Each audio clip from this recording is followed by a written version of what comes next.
Saludos amigos de BPI TV, hacemos este contacto informativo para traerles todas las noticias que se han generado en la ciudad de Caracas. Y es que la ONG Espacio Público presentó su informe 2019, Situación General del Derecho a la Libertad de Expresión en Venezuela, en donde se identificó y denunció las violaciones sistemáticas a la libertad de expresión en el país. Durante 2019 aseguraron que del total de casos documentados se derivaron 1.049 denuncias de violaciones al derecho, lo cual indica un incremento del 73% con respecto al número de violaciones registradas para el año 2018. En el documento también se detalla que el Distrito Capital se sitúa como la región geográfica con mayor número de situaciones registradas, dado que se encuentran las sedes de los poderes públicos y se desarrollan gran cantidad de manifestaciones masivas, así como hechos que demandan cobertura por parte de periodistas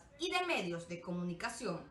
Para tener más detalle, vamos a escuchar las declaraciones por parte del relator especial para la libertad de expresión de la Comisión Interamericana de Derechos Humanos, CIDH, Edinson Lanza, y de la directora del programa del Observatorio Social de Espacio Público, Marisabel Rodríguez. 2019 en Venezuela es el producto de 20 años de deterioro de la libertad de expresión y de las libertades fundamentales y de las instituciones democráticas que deben garantizar los derechos humanos, ¿no? ¿Por qué? Porque en 2 décadas, o sea, la acción del Estado articulada para justamente hacer todo lo contrario, lo que debe ser un Estado, que está obligado un Estado en materia internacional, que es justamente cumplir con los tratados internacionales y garantizar estos derechos que hacen parte de la dignidad, de la democracia y de la dignidad de las personas. Por el contrario, se ha dedicado a clausurar medios de comunicación, hoy han desaparecido la mayor parte de los medios tradicionales que formaban parte del espacio mediático en Venezuela 20 años atrás. No desaparecieron porque no hayan sido exitosos en hacer comunicación, periodismo, sino que han desaparecido porque han sido perseguidos, clausurados a través de mecanismos como la aplicación de indebida, digamos, de las regulaciones sobre asignación de frecuencias, por la compra por y la presión para que vendan algunos editores por parte de testaferros, y últimamente, los últimos 4 o 5 años, directamente la clausura por una serie, digamos, por prácticamente mano militari por parte del regulador, un regulador que ya no tiene ninguna garantía de independencia. Y el informe muestra cómo se ha ido profundizando esta situación, ¿no? En el conflicto en el contexto del conflicto político, y digamos con un único poder que conserva la legitimidad democrática, pero ante un avance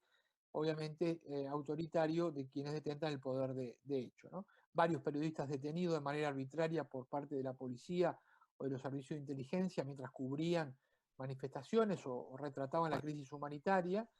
forzados a borrar material periodístico. Las fuerzas policiales y militares eh, también, digamos, actúan en el marco de manifestaciones y ahí han afectado a periodistas, además de manifestantes. Y la creciente tendencia, digamos, a restringir el espacio cívico en Internet, ¿no? Yo creo que el informe tiene un capítulo que retrata de manera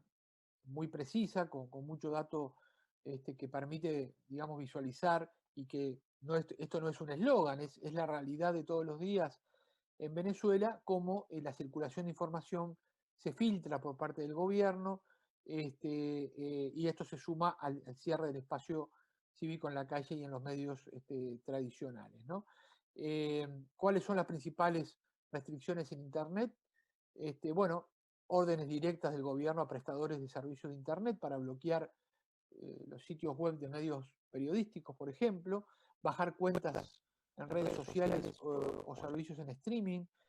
muchas veces ejecutado por la propia proveedora de Internet estatal, CanTV,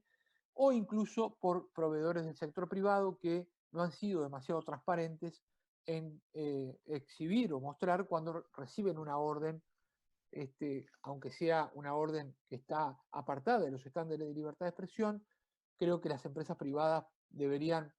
a veces están obligadas a cumplir porque pueden perder la licencia y demás, pero sí exponer ante el público cuáles y transparentar cuáles han sido las órdenes que han recibido. Registramos que al menos 346 pertenecen o son trabajadores de los medios de comunicación. Esto incluye no solo periodistas y reporteros, sino también conductores, incluye camarógrafos, incluye personal técnico que acompañan o que suelen acompañar las labores de cobertura periodística.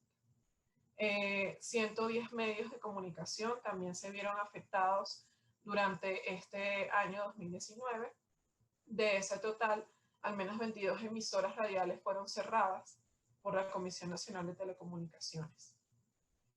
Y otro grupo importante que empezó a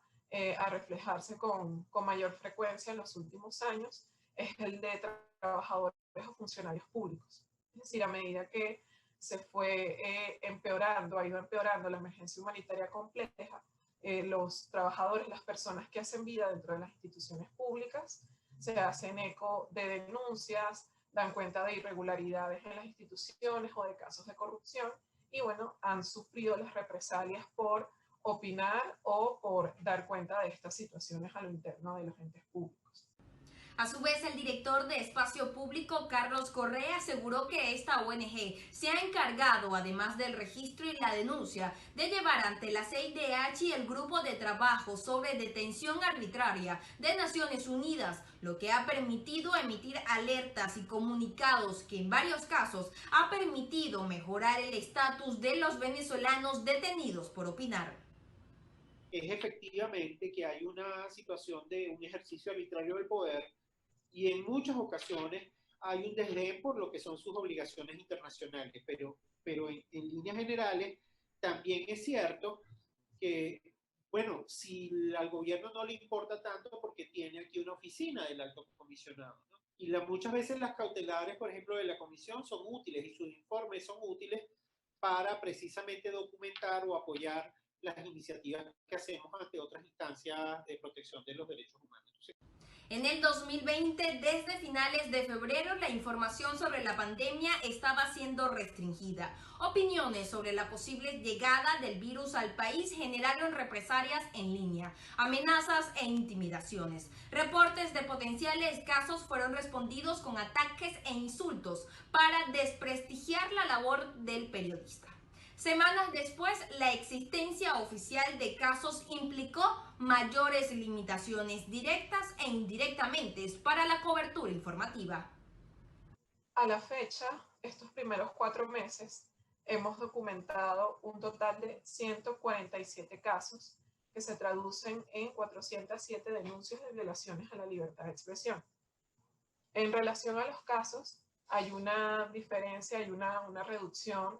en relación al mismo periodo del año 2019, cuando registramos 252 casos.